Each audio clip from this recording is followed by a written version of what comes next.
बच्चे हैं, दो अपाचे गाड़ी से जा रहे थे, हमने इनको रोका। हालांकि अच्छी बात है कि ये खड़े हो गए, रील्स बना रहे थे, गाड़ी चला रहे थे। तो मैं इनको इसलिए हमने यहाँ पर इनको खड़ा किया है कि अब आपका जो आपका टाइम है, ये शिक्षा का, ये पढ़ाई का टाइम है, क्योंकि आप हमारे देश के भविष्य हैं। रील से नहीं कुछ होगा, लेकिन पढ़ाई बहुत ही जरूरी है। The education is the third eye of the man. विद्या मनुष्य का तीसरा नेत्र है। शिक्षा वो शेरनी का दूध है, जो पीता है वो दाढ़ता है। तो शिक्षा बहुत ही जरूरी है। सबसे पहले आप अपना नाम बताएं। हर्ष यादव।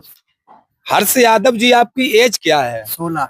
आपकी 16 साल है। अच्छा, जो आप ये रील्स और गाड़ियां पर बनाते हैं, क्या आपका ये है पढ़ाई जरूरी है, या फिर आप रील्स पे इतना ये ध्यान दे रहे हैं? हमारा जो कहना है वो आपको शिक्षा पर ध्यान देना चाहिए। हाँ, हमें शिक्षा पे ध्यान देना चाहिए। आज के बाद हम रील पे कम ध्यान देंगे, शिक्षा पे ज्यादा ध्यान देंगे। मैं आपका धन्यवाद देना चाह रहे हैं बच्चे, उनका ये कहना है कि आज से मैं शिक्षा पर ध्यान देंगे। आपका नाम क्या है? रजत यादव। अच्छा, कहाँ से हैं? भाली, ग्राम भाली। हाली। अच्छा, आपकी उम्र कितनी है?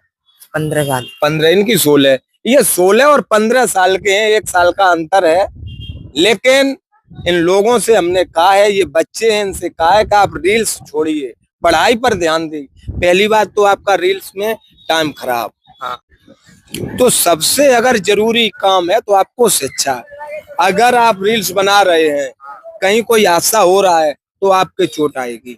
गाड़ी सही हो जाएगी, लेकिन आप सही नहीं होंगे। अगर सही होंगे तो वहां पर कहीं ना कहीं टूट फूट होगी शरीर में। तो सबसे जरूरी अगर काम है तो आप आराम से चलें और शिक्षा पर दें ध्यान। आप आज के बाद रील नहीं बनाएंगे, पढ़ने पे ध्यान देंगे। हाँ, पढ़ाई बहुत अच्छा। पढ़ते कहाँ हैं अभी आप? सैफई। अच्छा, सैफई पढ़ते, अच्छी बात है। तो मैं अपने चैनल के माध्यम से सभी बच्चों से कहना चाह रहे हैं, हालांकि सबसे ज्यादा अगर रील्स बना रहे हैं तो 14, 15, 18, 20, 22 ये जो एज है, इस एज के लोग बच्चे बना रहे हैं, और यही एज होती है शिक्षा की। तो शिक्षा बहुत ही जरूरी है। आपको टाइम टू टाइम अपना स्कूल जाएं। मैं तो ये कहना चाह रहे स्कूल के साथ साथ अपनी कोचिंग और पढ़ाई पर ध्यान दें। हो सकता है आप आगे चलकर IAS PCS बने। हमारी तो ये आपसे शुभकामनाएं हैं, बहुत ऊपर तक आप जाएं। आप हमारे देश के भविष्य हैं। इसी के साथ रिपोर्टर विवेक यादव।